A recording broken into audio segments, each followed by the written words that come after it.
Yes, welcome in everyone. The boys are here Monday night. Let's talk all things championship games. This, of course, is the Full 10 Yards NFL podcast. Hey, we're rolling. We drive all game long. Stay tuned, man. We got something special for y'all today. You're listening to the Full 10 Yards podcast. To the 10, right to the 5, scooting in for the score. Touchdown. Yeah! Yes, welcome in one and all. I think it's going to be a fun one tonight if the conversation we just had off air is anything like what we're about to have on air. It's a little bit salty from a certain someone on the programme, but we'll get to him in a short minute. But first and foremost, let's welcome in Mr. Lambert Monk. Tim, how are you doing, buddy? Yes, very well. Interesting set of games. Brady, another Super Bowl. Great. I'm all here for it. Yippee, yippee ki-yay. Not too bad. Was a what's the word? Profitable one from my perspective. Although I went balls deep on the Bills -3, but the Bills +3. He could have given me +30, and I still probably would have been sweating. But no, it's quite funny, obviously, because on the Thursday pod we said obviously I was looking forward to the second game more than the Packers one, and obviously, lo and behold, sod's law, the first game was the best one. So I'm just going to shut up. Nah, mate, listen, we said on Thursday, I think they both had the potential to be good games. And like you say, the first one probably was the better contest, but some good play on show in both. And, of course, let's welcome him in. Kieran, how you doing, buddy? Yeah, we get to see Mr. Ketchup on his steak versus Mr. Kisses his son with a bit too much tongue on the mouth. So fun Super Bowl ahead, guys. It's gonna be interesting because we obviously saw what they did in the AFC Championship game a couple years ago when Tom Brady was with the Patriots. So this is it's gonna be a very fun, highly anticipated rematch. These would be healthcare workers there as well for those two. Everything they need their brains checking. No, it will be a fun game, and of course we've got plenty of time to build up to that. But let's talk, fellas, about how we have got there, and let's start off with the game that was on earlier on in the evening on Sunday. Of course, it was the battle of the older quarterbacks, let's put it that way, shall we? It was, of course, Tom Brady up against Aaron Rodgers, and it was a game that to be fair, the first sort of quarter was sort of fairly even. I thought it went sort of back and forth a little bit. Real momentum shift just before the half and just after the half, which I suppose ultimately you could point out to be the real key as to why the Buccaneers obviously ended up being victorious in this one. Bit of controversy at the end in terms of some questionable decisions, to say the least, from a Green Bay perspective. But Tim, like I say, first half was relatively even, but some real big turning points just either side of the half, wasn't there, buddy? It was indeed, yeah. The three kind of plays turned this game, and not even 3 picks from Tom Brady could help the Packers get back into this one, even though they had the 3 chances to go and level the scores. But yeah, obviously, Scotty Miller 39-yard touchdown prior to halftime. I don't know what Kevin King's doing. I don't know if he should be on the streets right now, but not that I want to wish anyone no job. But he had possibly quite possibly one of the worst performances I've ever seen this season, let alone the playoffs, let alone a championship game. If it was a play called, that was Greg Williams against the Raiders kind of play called zero blitz, wasn't it? Let's just give up. But you don't even have to defend the sidelines. That's what is just blows my mind. Just don't give up the touchdown, because they didn't have any touchdowns. They don't have any timeouts left. 39 yards to go. They're not going to kick a field goal. It's going towards the end zone. Why have you got so many players up towards the line of scrimmage? What are you doing? And Scotty Miller just on a go route. Obviously, he's not the slowest of people in the world. But yeah, Kevin King, even with the other touchdowns he gave up, he just looks slow. He looks the high school slow. It's just absolutely ridiculous. Then obviously that gives the Buccaneers of 11-point lead, and then the 2 plays in each for the first drives for each team in the second half. Obviously, Aaron Jones coughing it up, and then he didn't return. He was obviously suffering from embarrassment rather than maybe a chest injury. I don't know what the injury is, but he wasn't seen again for the rest of the game, was he? And then the one play later after that, Cameron Brate open as you like in the end zone for another touchdown. Tampa Bay, Cameron Brate making Tampa Bay Brate again.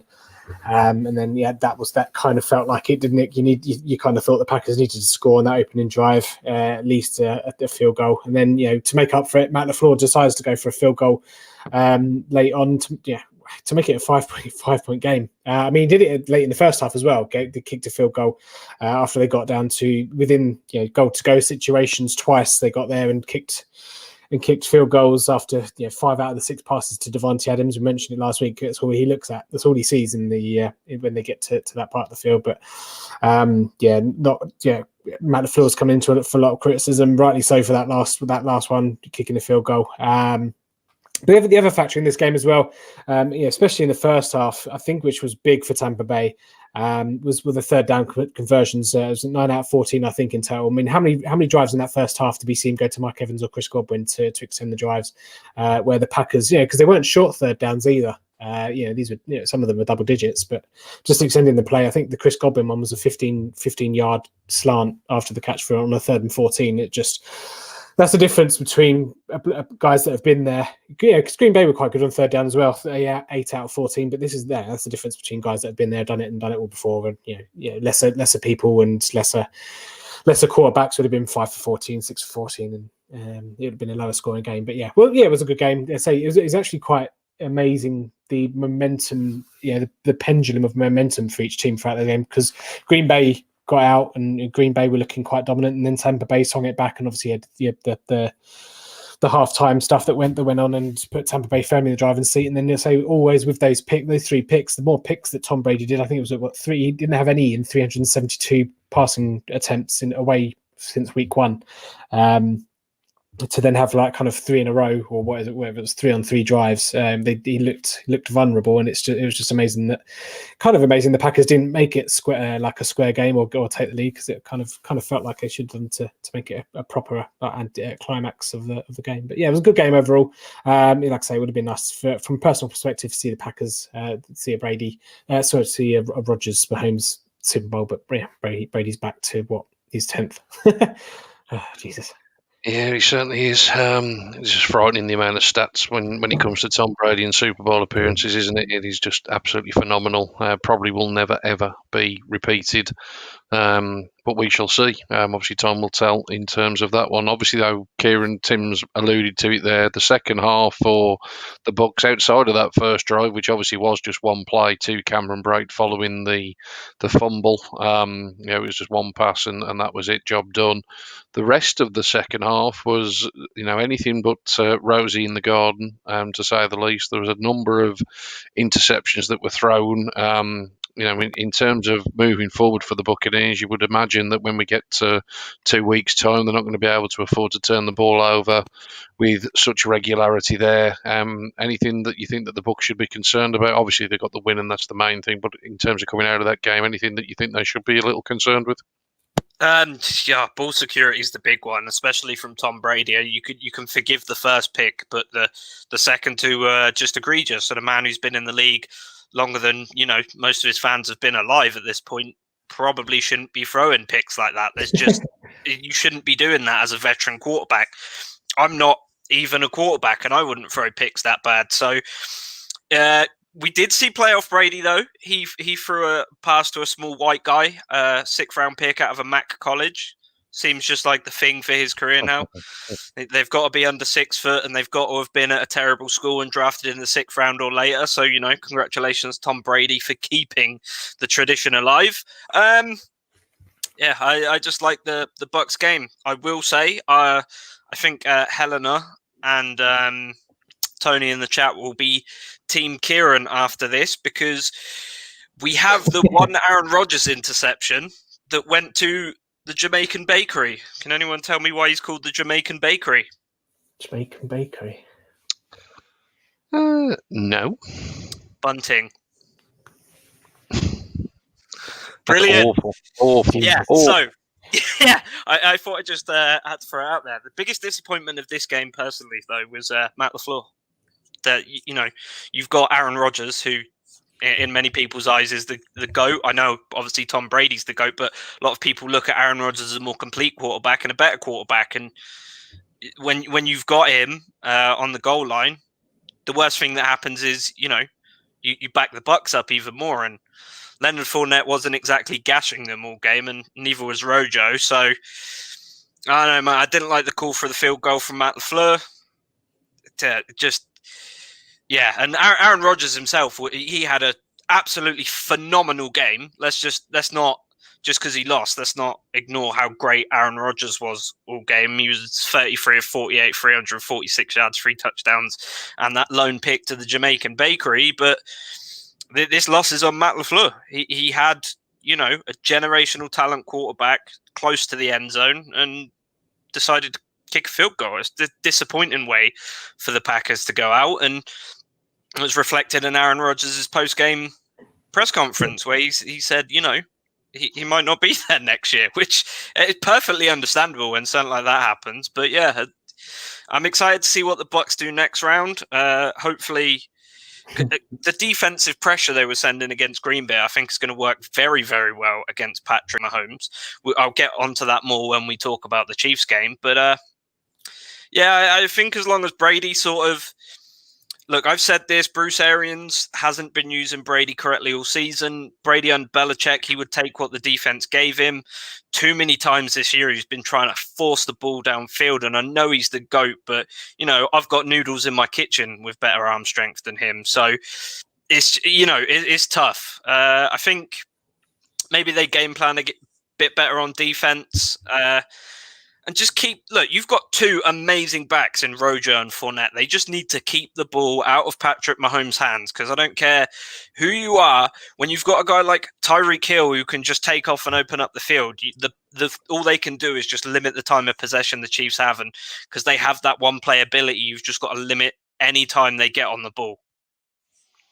No, absolutely, mate. Absolutely. Like I said, we'll turn our attention towards that game over the course of the coming weeks. We'll be announcing later some of our plans in terms of the coverage we're going to bring you here at full 10 yards. But just going back to the game, I thought it was a strange decision at the time. I think obviously hindsight's always 20/20, and I suppose if they get the defensive stop and ultimately Green Bay then score a touchdown, Matt LaFleur will be lauded as a genius. I think the play on third down is the one that is the questionable one, isn't it? That, it seems as though there was a lot of grass for Aaron Rodgers to run into. Whether he'd have made the end zone or not, who knows? But as you rightly say, Kieran, worst case scenario, it's probably going to be 4th and goal from like the 2-yard line or something along those lines. And then even if Green Bay go for it in that situation and come up short, you got Tampa really backed up. Field position would have been absolutely key. Yes, you'd have still needed to have made the defensive stop, but it just didn't seem like a logical call at the time. However, with that being said, over the course of the game, I think those interceptions that Brady threw, a couple of them almost ended up as glorified punts, really. They ended up deep in Packer territory, and the Packers went 3 and out on both occasions. You said Aaron Rodgers had a good game. I thought at times he did. I also thought that when it really push came to shove, ultimately he didn't get the job done. He had opportunities and didn't quite take them. If we sort of trace this back, though, Tim, let's go all the way back to the draft. And it seems silly to do that after a game, but, I think we've got to in this situation, because we said at the time when Green Bay drafted Jordan Love, everybody scratched their heads as to what on earth were they doing. And, who knows, we could be sitting here in 5 years' time and it might have been an absolute inspired selection. But it seemed obvious to everybody from the outside looking in that the Packers were in a situation that, they were in the championship game last year. They were, probably a couple of pieces away from, having another run at it this year. They've obviously got this generational talent in Aaron Rodgers at the quarterback position. And let's face it, they did nothing at all to help him. Outside of Devontae Adams as a real reliable weapon, he's got bits and pieces on the outside. Valdes-Scantling comes up now and again, or Alan Lazard now and again, but neither of them are really striking fear into most opposition defences. Robert Tonyan's had a breakout season, but they certainly weren't expecting that. And on the defensive side of the ball, outside of the Smith brothers, they're obviously not brothers, but they're obviously known as the Smith brothers in Green Bay. Kenny Clark up front, Jair Alexander on the back end. I mean, outside of those 4, you could probably replace anybody on that defense. Have the Packers ultimately got what they deserve by not really going all in to sort of give Rodgers the weapons that he needed to get over the hump? Because ultimately, in the cold light of day, they've got as far this year as they did last, and you'd argue they didn't do everything they could to improve their chances.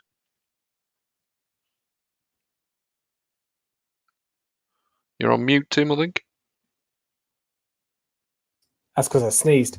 Yeah, no, just to circle it all back to the goal to go situations. The 6 attempted passes, 5 of them went to Davante Adams, 1 went to Robert Tonyan, and just for those that maybe haven't watched got to the highlights. He went for a field goal with 2 minutes 9 seconds left, and all 3 timeouts, and to make it a 5-score game. But I just wonder the reason. I'm not saying I don't defend the decision. I think it's a stupid decision.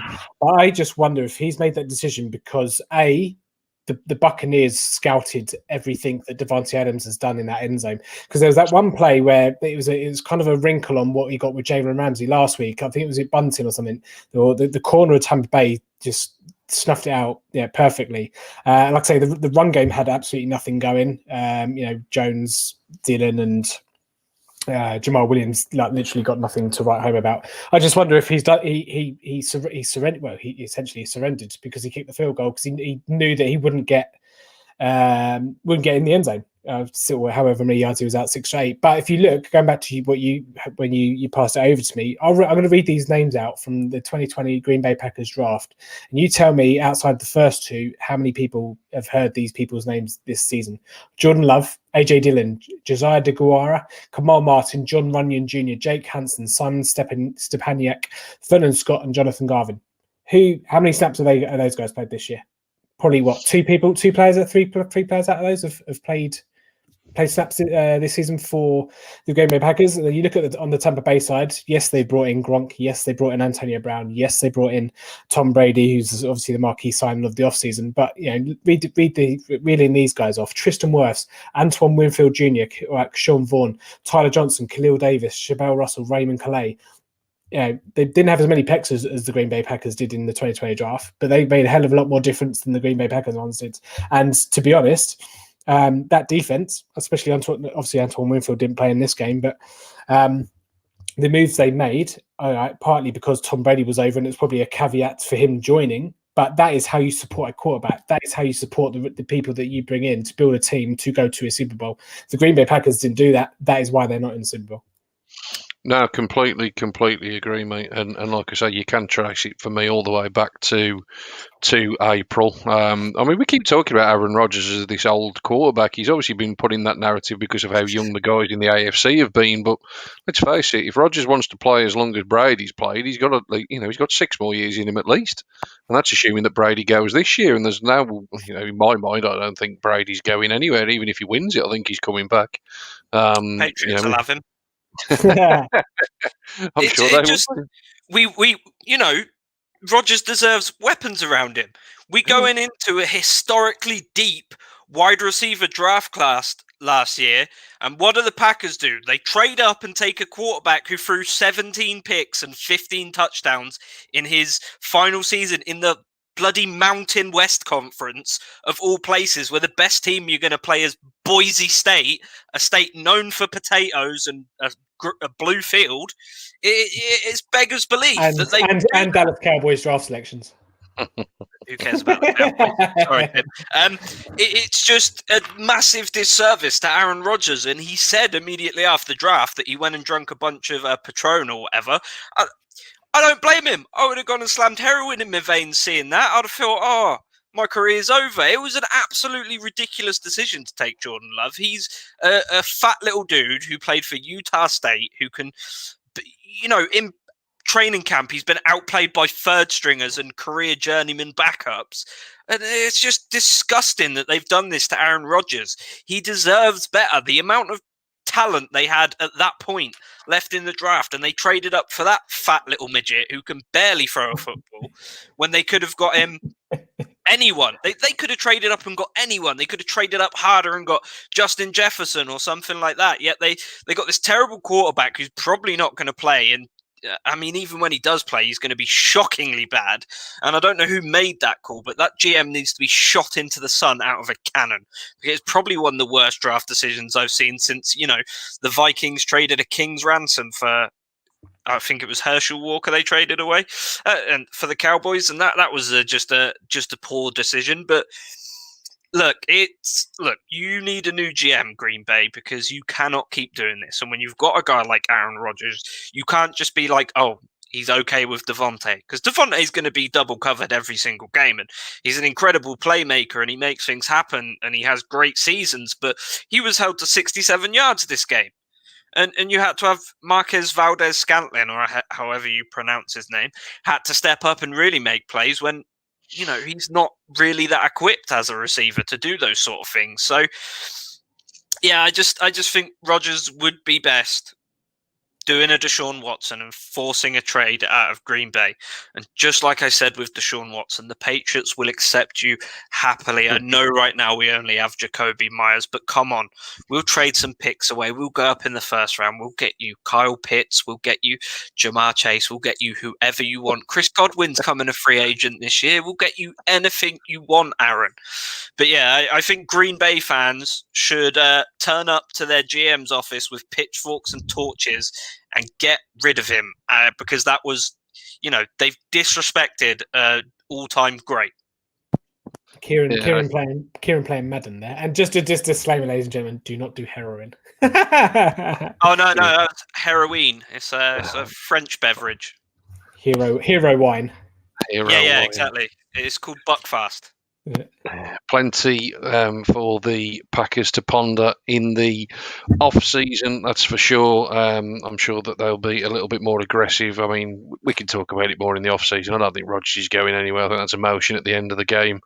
Hard to see him really going anywhere, to be completely honest. I think he'll probably finish out his career there. I know there's always been a bit of a sort of theory that he may end up in San Francisco, but we shall see. There's going to be plenty of quarterback movement, which we'll, again, like I say, have plenty of time to talk about once the next couple of weeks is in the books. We are about to be joined by a regular Monday night colleague, Mr. Lawrence Voss, who's had some trouble with Uber Eats this evening. That's why he hasn't been on at the start of the podcast, but let's welcome him in. Tim will sort out the on-screen graphics for those of you watching along at home.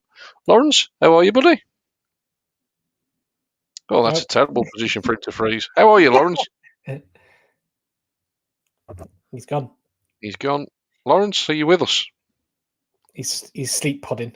Yeah. Hello. How are you doing? There he is. He's got a problem with Uber Eats and his microphone all in the same night. How are you doing, buddy? Fantastic. What games. I know you've been starting talking about them, but yeah, absolutely magnificent conference championship games. Fantastic. Hang on. Have you got a Christmas jumper on? Yes, I have, because it's been cold in the man cave today. Christmas. I was gonna say, I mean, if the Ravens were in the Super Bowl, I could get maybe Christmas coming early for this year, but yeah, you might have to explain that one to me. Fair play.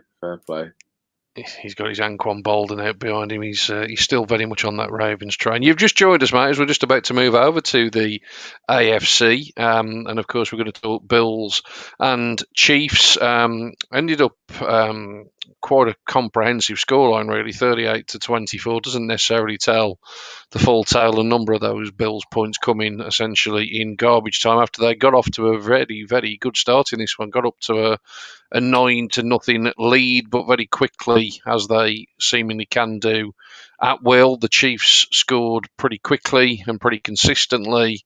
And, you know, let's be honest, fellas, it wasn't really much of a contest as much as we wanted it to be. Kieran, as much as you wanted it to be, let's face it, it wasn't really much of a contest. Tim, your thoughts on the AFC Championship game?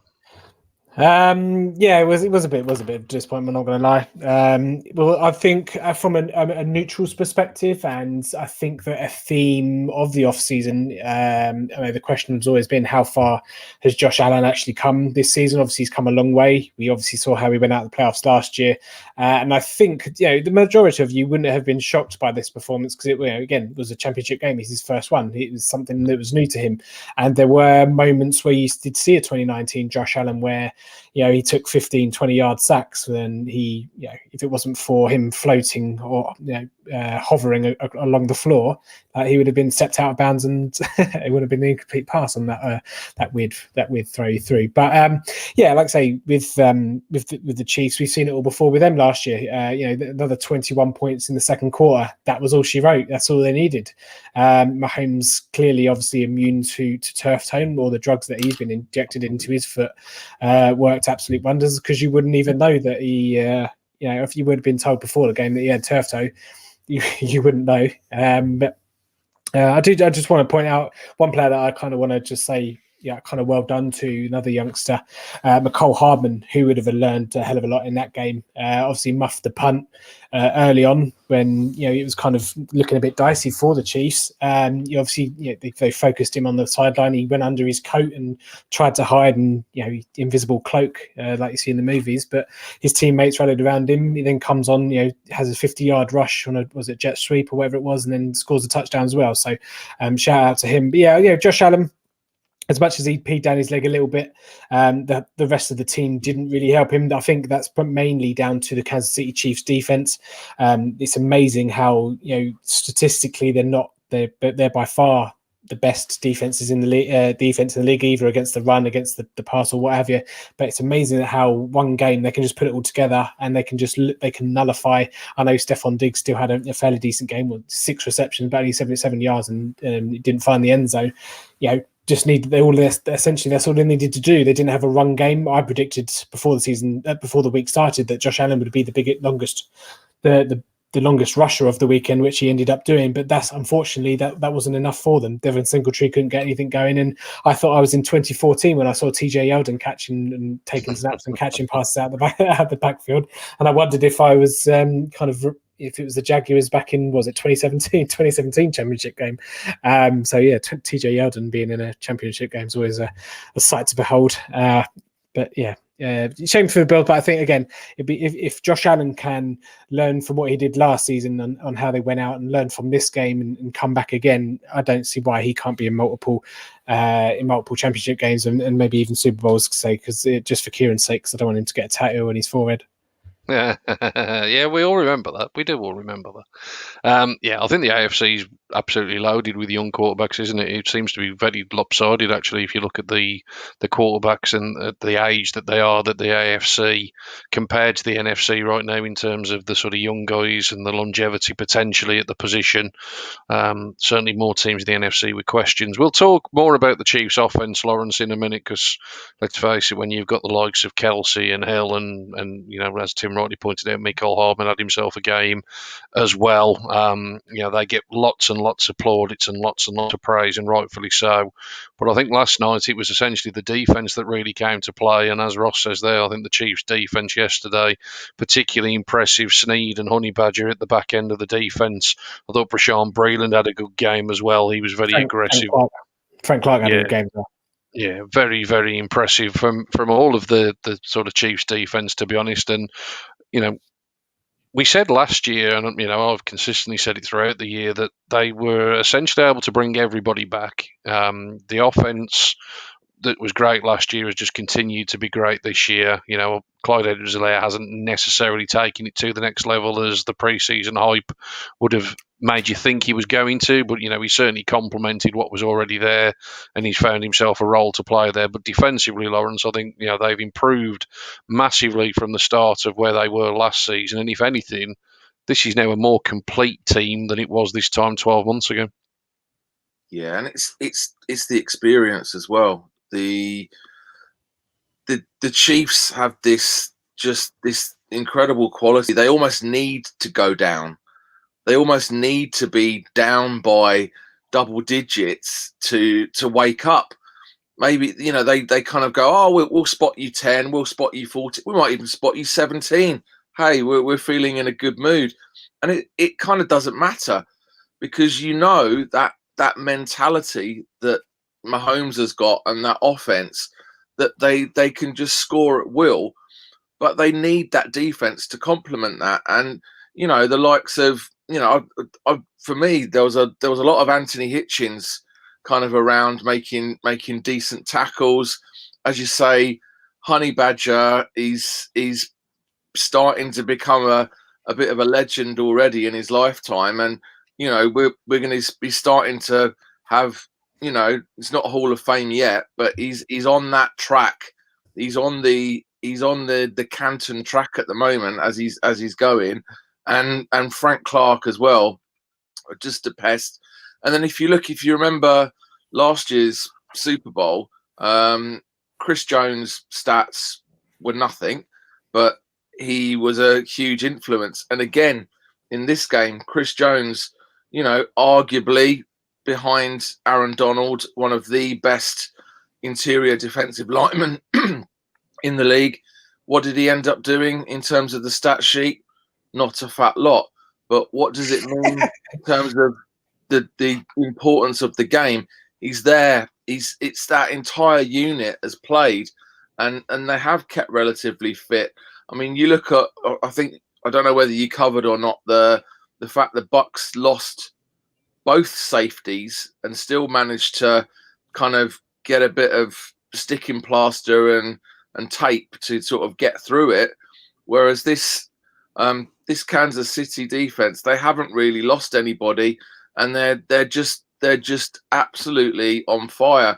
And then there's one guy that I absolutely love just because of his name, but I think he keeps steadily improving season after season. Is Passanois, again another defensive end, smaller build, but he seems to be making significant plays.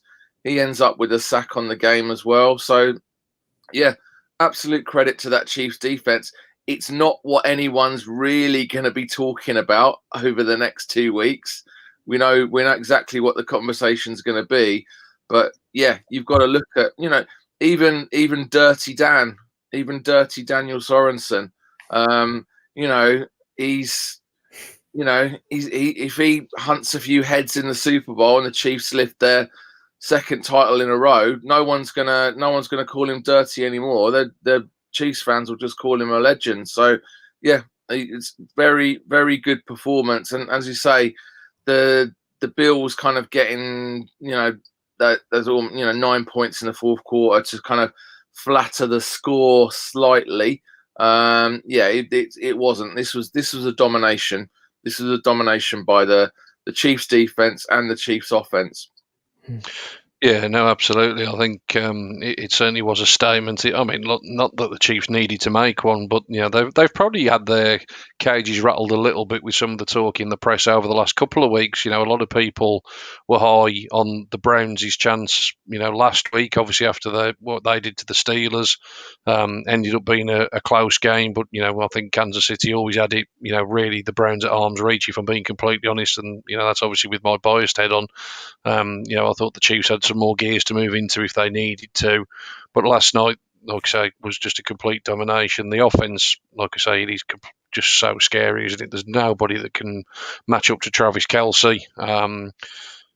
Be really interesting to see what Todd Bowles draws up in the Super Bowl to try and defend Kelce. You know, again, he actually broke the record for most catches in the championship game yesterday with 13. Just another phenomenal performance from him. Tyreek Hill turned a sort of 10, 15-yard slant into a 70-yard gain with just unbelievable track speed. Just an absolute phenomenal player. You know, obviously nightmare off the field. Let's not talk about that. But on the field, absolutely phenomenal in terms of what he can do and what he brings to the table. Big loss potentially in Eric Fisher. Again, we'll obviously talk about that more in terms of the Super Bowl preview as we get there. The Bucs pass rush looked good yesterday, so losing Eric Fisher won't be a good thing, obviously, for Kansas City. He's got a long road back to recovery, obviously, with a torn ACL. Even questions whether he'll be ready for the start of next season. But they'll obviously not be worrying about that too much at this stage. It'll all be about 2 weeks' time for the Chiefs. Let's finish off the conversation on the game, though, Kieran, about the Bills. You've obviously been Josh Allen's biggest fan. I think the growth that he's shown in terms of any quarterback into his third year from where he was in his second has been evident for all to see. I think, like Tim said, there were flashes yesterday, if you like, of a little bit of the moment possibly being a bit too big. Potentially too much pressure on his shoulders. We talked about the lack of run game, and would it, eventually come back to bite Buffalo in the backside? I think it eventually has done. You need to have a lot more of a rounded offense to relieve some of that pressure, particularly on a young quarterback. But just in terms of the Bills and Josh Allen, just your thoughts on what has been overall a really successful season and where you think they go from here. Yeah, in Josh Allen's first NFL season, he had 10 touchdowns. In his second, he had 20. In his third, this season, he had 40. So, you know what that means next season? 80 touchdowns from the big beast himself. But no, the lack of the run game did really hurt him, and he had to take it into his own hands, quite literally. 88 yards on the ground, 12.6 yards average. It's better than any other running back in the NFL right now. And, for a guy 6'6", the balls on him to just take off like that is absolutely unbelievable. I don't think I could run that fast if my penis was that big.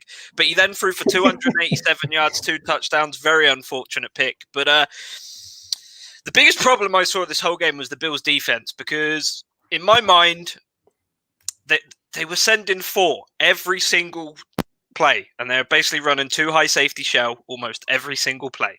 And it was very, very predictable. In my eyes, you put Matt Milano on Travis Kelce. He's a big guy, but he's also fast. He can keep up with Travis Kelce. You can actually bully him, or even just smack him in the mouth at the line, keep him pressed. Don't let him release like Travis Kelce can, because as we know, Travis Kelce is probably the best tight end in the league right now, besides probably George Kittle. That's up for debate still.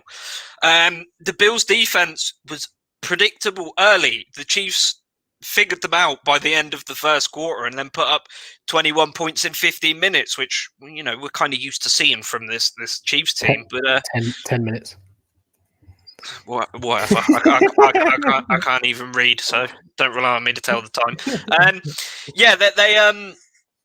They just kind of walked all over him, and the Chiefs always do this thing where they get down, and it's normally when they come out of the locker room they have this fire lit in them. But they did this after the first quarter, and I do want to give a shout out to the Chiefs for not giving up on Mecole Hardman, because a play like that can absolutely destroy a player's confidence. And you saw it when he walked off the sideline. He was embarrassed, but they gave him the chances back here and there. He went in there and proved himself, and it's great for that young man, because I think he's a great player, and the sooner he takes over Tyreek Hill's role, the better in my eyes.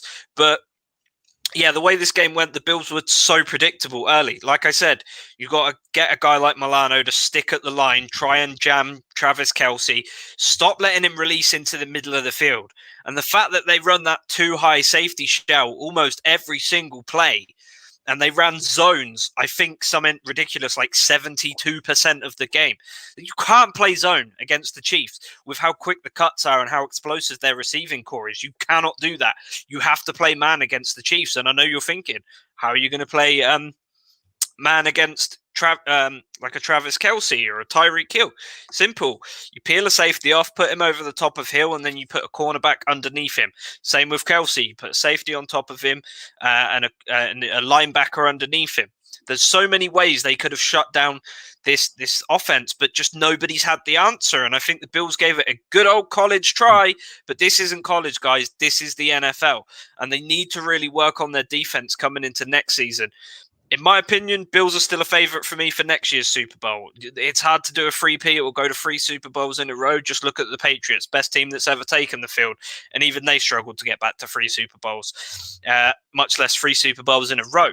So this Bills team is going to be absolutely nasty next year. And Josh Allen is going to be on a revenge tour all season. Like I said, the amount of improvement he's made is ridiculous. He's going to have 80 touchdowns this year. That's just how statistics work.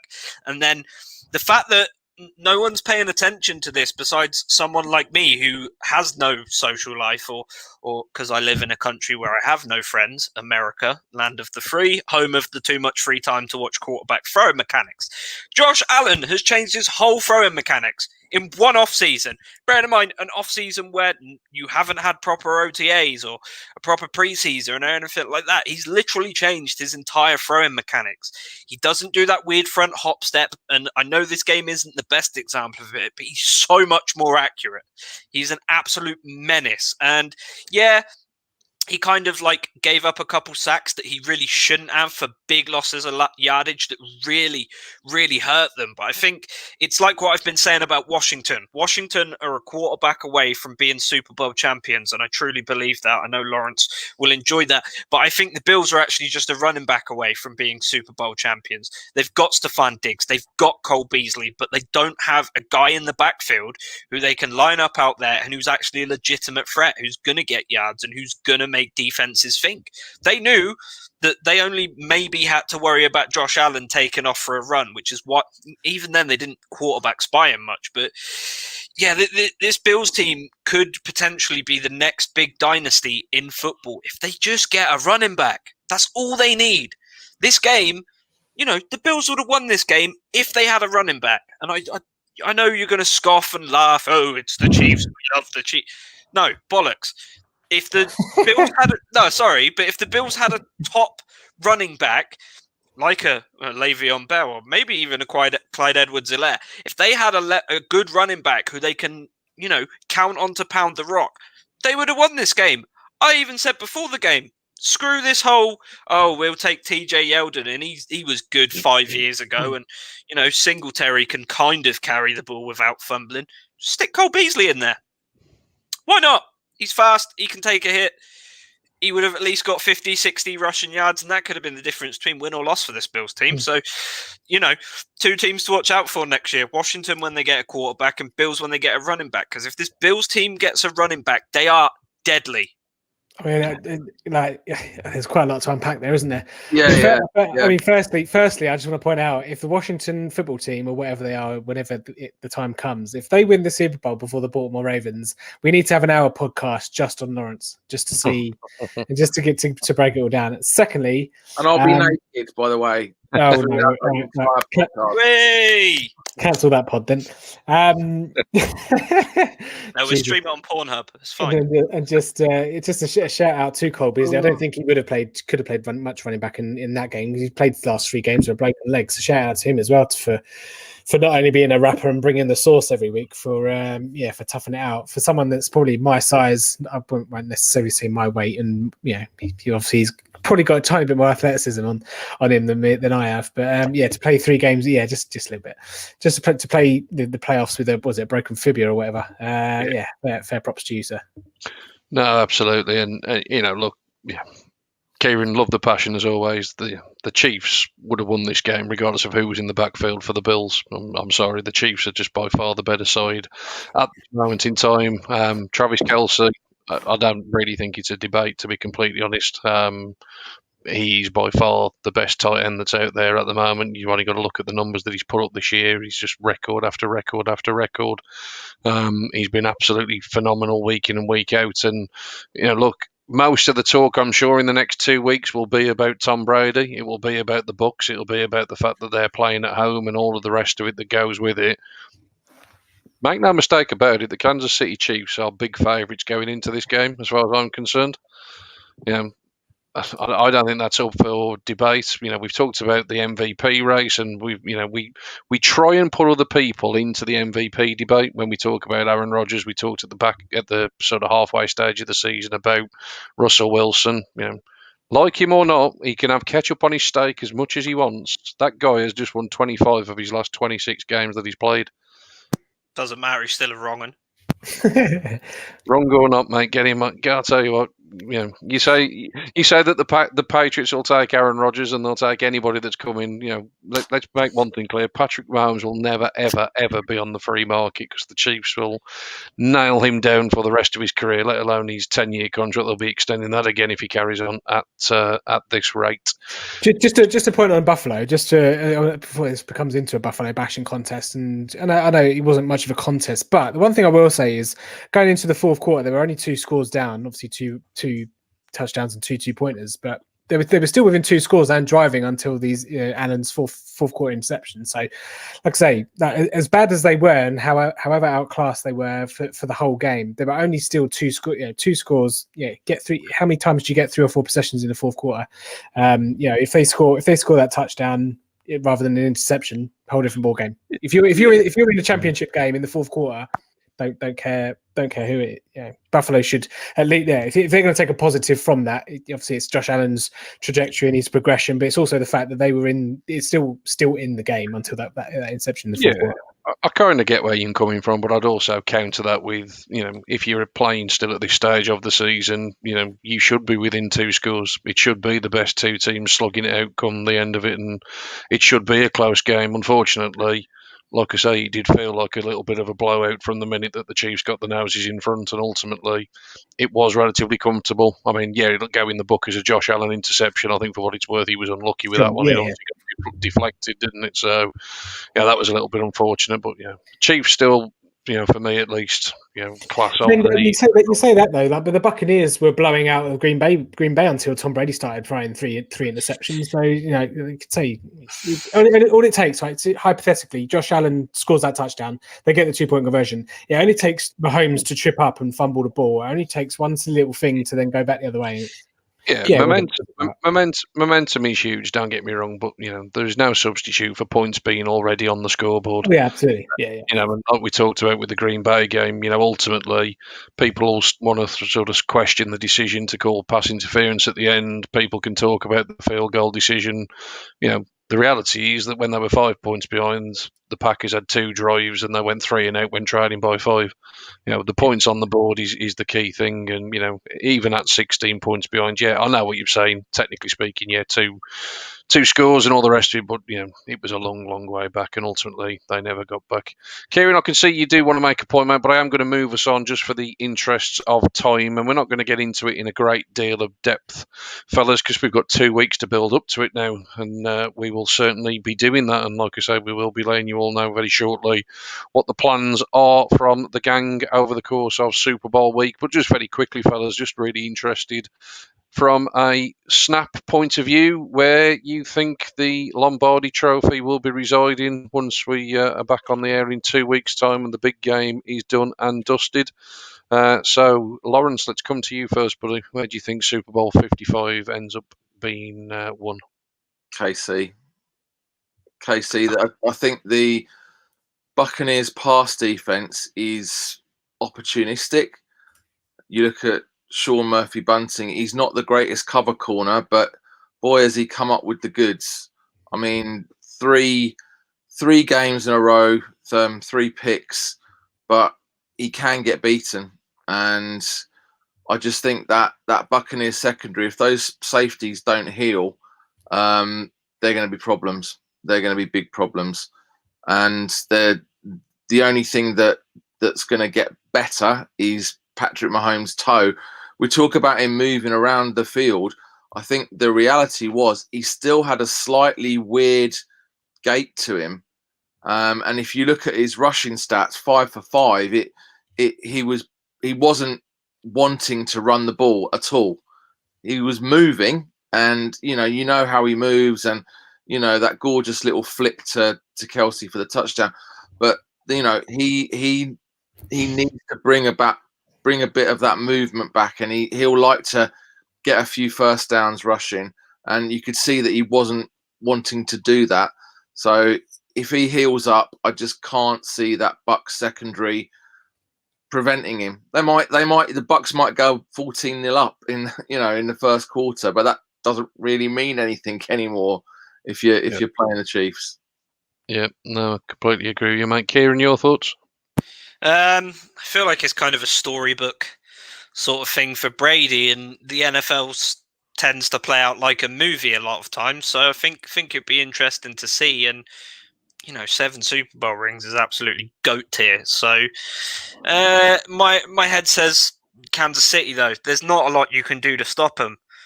Like I said, with the Bills' defense, they should have just sent free and kept more guys across the middle of the field. But teams don't do the sensible thing now, and the Bucks will probably have a few runs stuffed very early and then just go to the air, and I think that'll be their downfall. Interesting, Tim. I mean, I'll probably say I want to say the Bucks jinx them, so the Kansas City wins. But I just can't deal with another Brady Super Bowl. I mean, we will miss him when he's gone, blah blah blah, all the rest of it. But I'm just bored.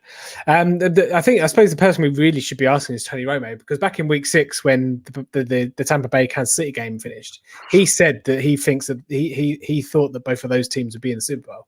And obviously, 13, 14 weeks later, wherever it is. So, I suppose we just got to ask the GOAT, Tony Romo. The GOAT, Tony Romo. My word. Interesting stat there. The Bucks are actually 7-0 since coming back from their bye week, so they haven't actually tasted defeat in a couple of months. Obviously, the single defeat for KC was the end of season game against the Chargers, which obviously didn't feature many of their star players. So, I suppose you could technically make an argument they're pretty much undefeated since the defeat to the Raiders way back in Week 4. So I think, as always, by hook or by crook, I think we've ended up with the two correct teams in the big dance. There's plenty of storylines, as Kieran's alluded to, for the NFL to really get behind, and there'll be plenty of narrative built. Don't get me wrong, around what it would mean for a 7th ring and the first team to play in their Super Bowl being held in their own stadium and all of that kind of malarkey. We're going to have plenty of that over the next couple of weeks, and it's sure to be a belter. As I've alluded to, we will have you covered all the way, right up until Super Bowl. There'll be some written articles over the course of the next couple of days just around some thoughts around the conference championship games and the fallout from those. But Tim, do you want to start to let people know about the plans for the full 10 yards in the run-up to Super Bowl, matey? Yeah, it would have been good if I had planned it, hadn't I, written down. But yeah, obviously Super Bowl week. We've got a lot of guests lined up. There's going to be chances for you, if everyone listening and watching and that's been on social media and watches these, to get involved, and we've got prizes to give away.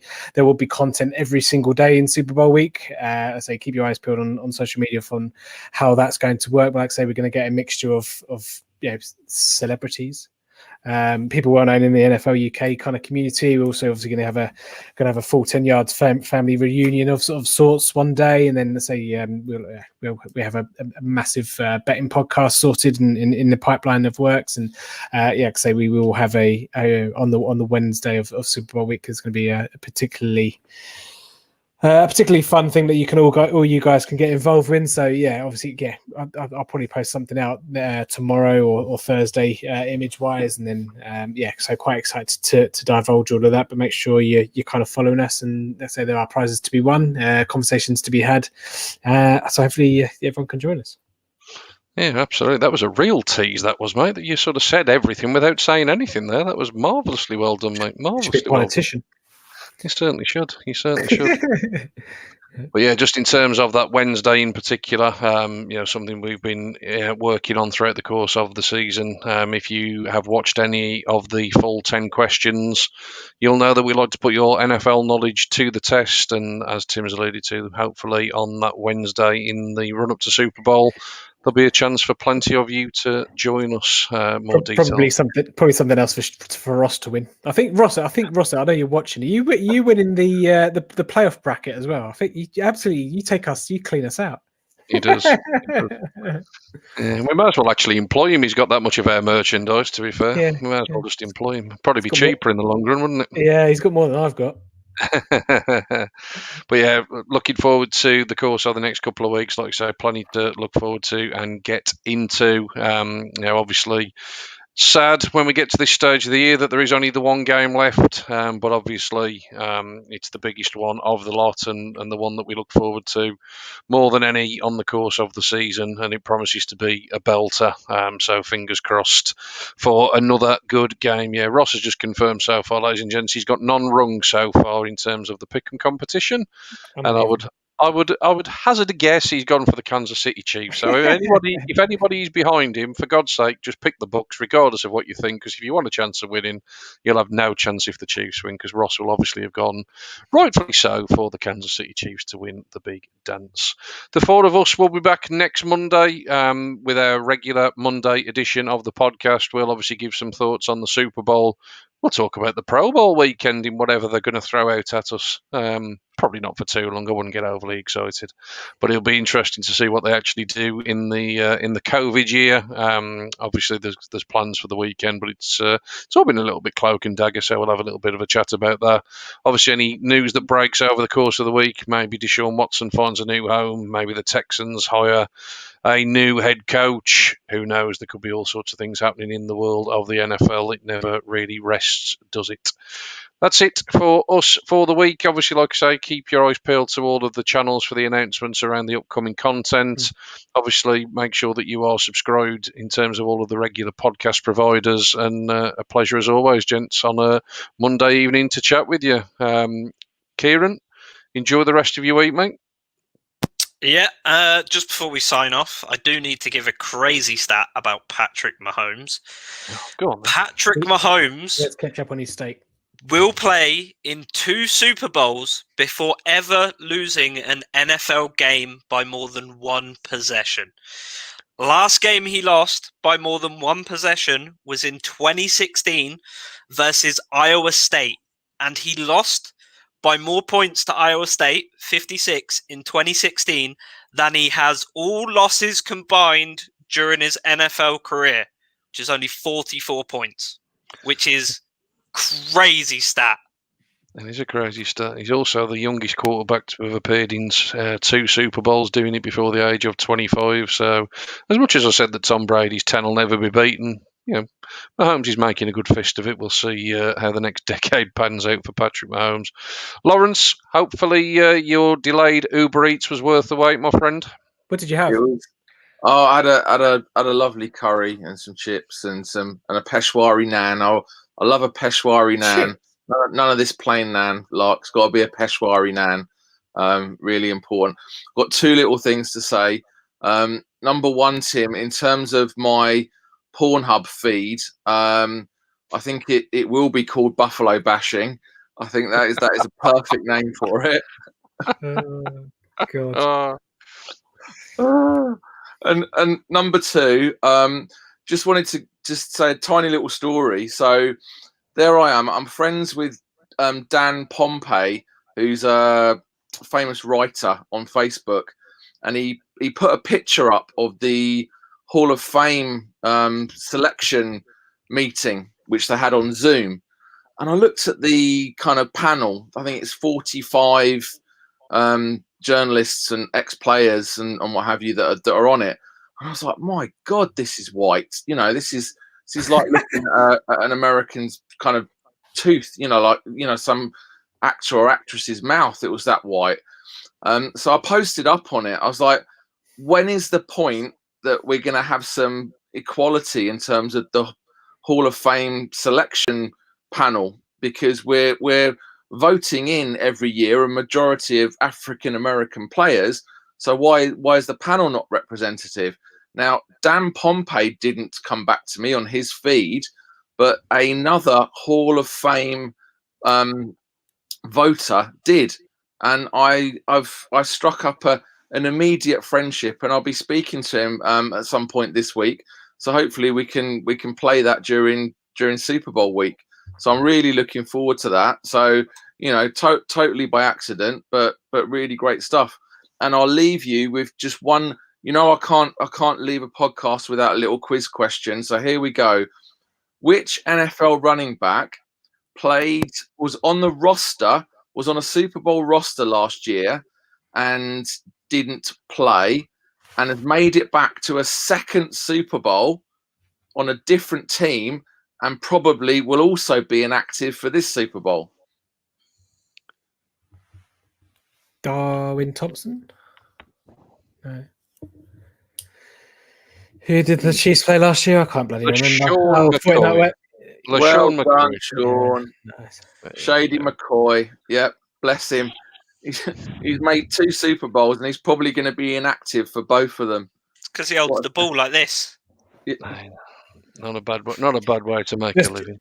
Just on that point, I know obviously I'm going to sign off at some point, but I just shout out to the Steelers fans who have to contemplate either Antonio Brown or Le'Veon Bell getting a Super Bowl ring. I thought you might enjoy that. It does bring a smile to my face. Tim, any? I don't think you could beat those as closing words, mate, but I'll give you the opportunity. No, and obviously I know in the off season we won't have kind of much to react to, so I'm probably I fancy doing a segment at the end where we just talk something random. So I was having cereal this morning, and do you know what? There's nothing worse than I feel for than the bits of cereal left in the box after you finish the portion, the box of cereal, because they just so I had cornflakes, right? I had Crunchy Nut cornflakes. Other cereal variations are available. So I finished the packet off, and then there were 2 little cornflakes in at the bottom of the box. I thought that's such a sad life that they've spent all that time growing in the field, been packaged, they've been sent to the supermarket. I have bought that cereal packet, and they've just been thrown in the bin. What a waste of life. That's Le'Veon Bell in Kansas City, really, isn't it? Jesus! Can someone please introduce Tim to a bit of fresh air? Better cereal, I think, really. Fresh air. Tim, I know it's a lockdown, but please, I applaud you. Go out and get some fresh air in your lungs. We're talking about lack of flavour in the Hall of Fame voting committee. Tim's eating bloody cornflakes.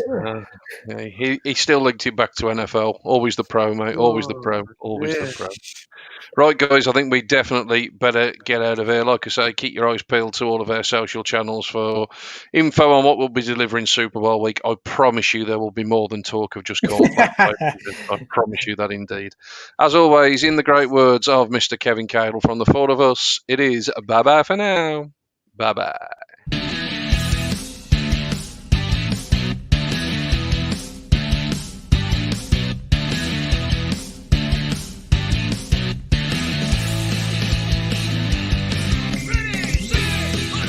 Thanks for listening to the Full 10 Yards Podcast. Follow us on Facebook or Twitter at Full 10 Yards, or email the show full10yards@gmail.com.